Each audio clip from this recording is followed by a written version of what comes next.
je descends tous les matins travailler là, dans mon atelier, c'est vraiment ma passion. Et ce qui nourrit l'art, c'est le bâtiment. Enfin, jusqu'alors, quand je dis le bâtiment, c'est tout ce que je fais pour les autres. Que ce soit faire une porte, que ce soit faire une fenêtre, un escalier, une main courante, un garde-corps, ou faire une soudure pour le voisin, ou réparer un pot d'échappement. Donc, tout ceci contribue à faire vivre l'atelier, faire tourner l'atelier, y apporter une certaine forme de richesse, parce que c'est le reflet du monde extérieur, de la nécessité de fabriquer des objets, et génère des expériences, parfois un petit peu incongrues, et qui trouvent des fois plus de sens dans le monde de l'art que dans le monde du bâtiment. Et puis, il y a aussi une dynamique, parce qu'on bosse à plusieurs, et que toute cette énergie, de temps en temps, je viens la transposer sur des choses plus calmes, où là, pour le coup, j'essaie de m'extraire un petit peu du contexte et de me recentrer pour essayer de trouver des choses à dire.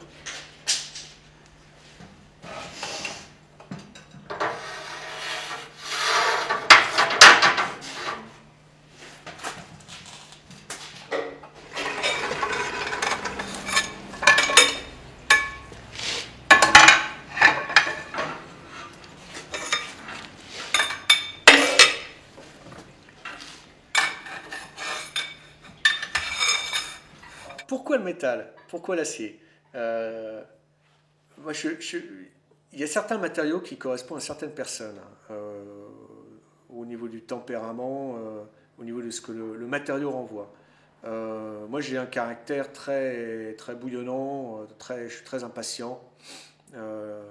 J'avais besoin d'un matériau qui me permet de travailler rapidement, de concrétiser rapidement mes idées et de manière solide et durable. Voilà.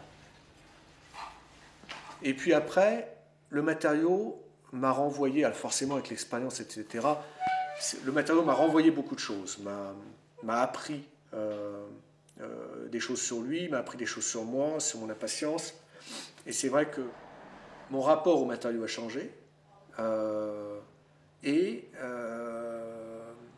Je suis devenu plus patient, plus exigeant. Il correspond toujours à cette chose qui est une chose forte de faire des choses solides sur lesquelles on puisse monter, des choses qui durent. Et puis j'ai une véritable affinité avec cette matière. Et là à l'endroit où je suis, maintenant j'ai envie que l'acier, de donner plus de poésie à la matière. J'ai envie que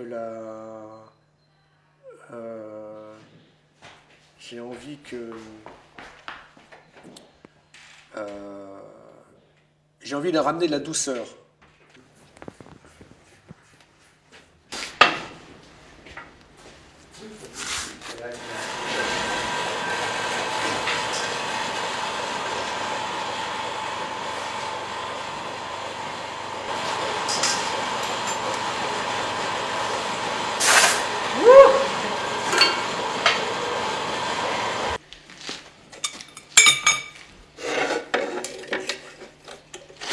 Le souci de la transmission du savoir, c'est une chose qui est venue il y a peu de temps en fait.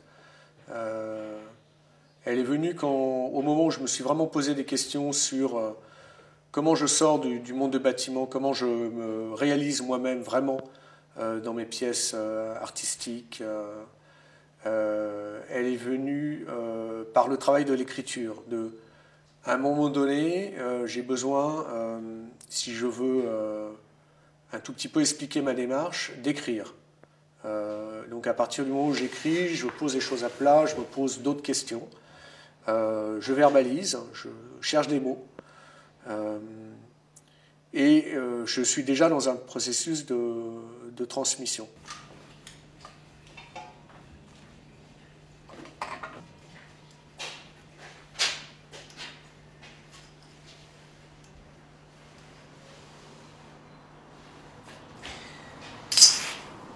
mais il faut que tu réfléchisses en raisonne en millimètres. Parce que sinon, on se plante. Moi j'ai mis à tout à l'heure à vraiment entre les deux quoi. Ouais. Désolée. Non, mais au début c'est pas évident, on mélange les centimètres et les millimètres, mais... De toute façon je pointe après. Oui.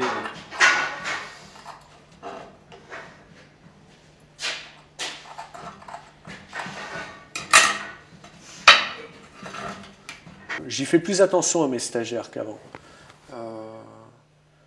Parce que, d'abord, j'ai rien à cacher dans mon métier. Quand je prends quelqu'un en stage, je lui balance tout. Tout ce qu'il peut absorber, tout ce qu'il peut prendre, je donne. J'ai pas de secret. J'ai pas de... Voilà. Je comprends pas les gens qui ont des secrets sur leur métier, c'est absurde. L'essence même du secret, c'est ce qu'on a au fond de nous. C'est notre parcours. Et ça, cette chose-là, voilà, on peut la donner, ça fait partie du partage et de la rencontre.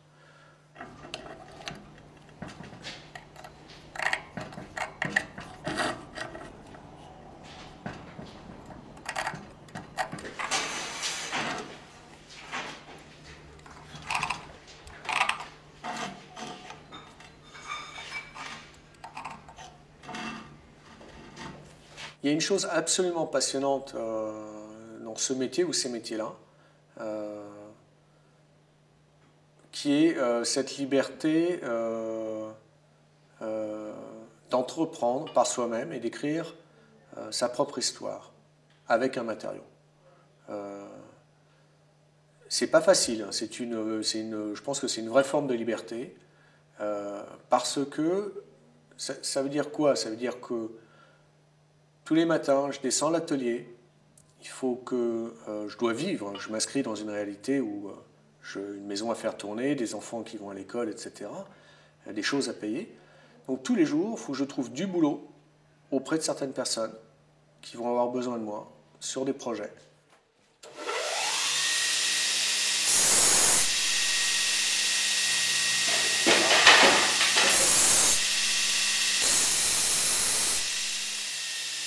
J'ai eu des grands passages à vide il y a quelques années où j'étais beaucoup trop dans le bâtiment, beaucoup trop dans des choses répétitives, où je me demandais... Alors je travaillais le matériau que j'aimais, mais je me demandais, mais qu'est-ce que je fais là? Je passais des journées à tronçonner, des journées entières à souder. Et j'étais... Voilà, c'était pas ça. Sortez de votre cliché du travail de l'acier, c'est pas forcément ça. On peut travailler de cette manière, on peut faire des objets comme ça. Oui, on peut faire des luminaires en acier qui soient très légers.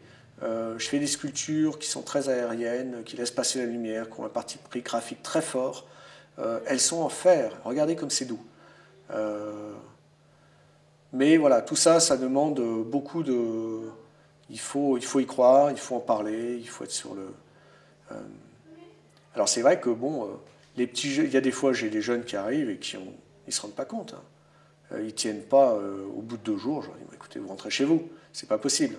Il faut vous motiver là parce que ou sinon vous allez travailler, vous allez vous mettre fonctionnaire. Mais là ici, avec ce que vous croyez que la vie va vous amener tout cru, tout près dans les mains, ben non, là vous êtes tout faux. Là tout est à écrire tout le temps.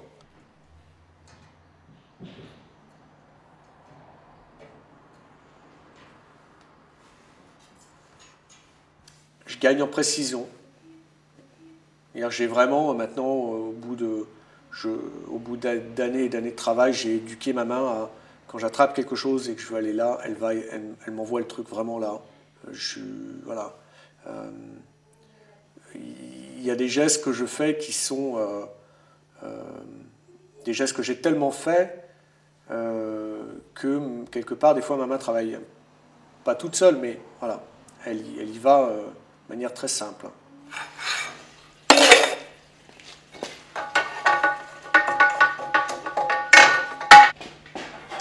Il y a une vraie relation entre l'œil et la main.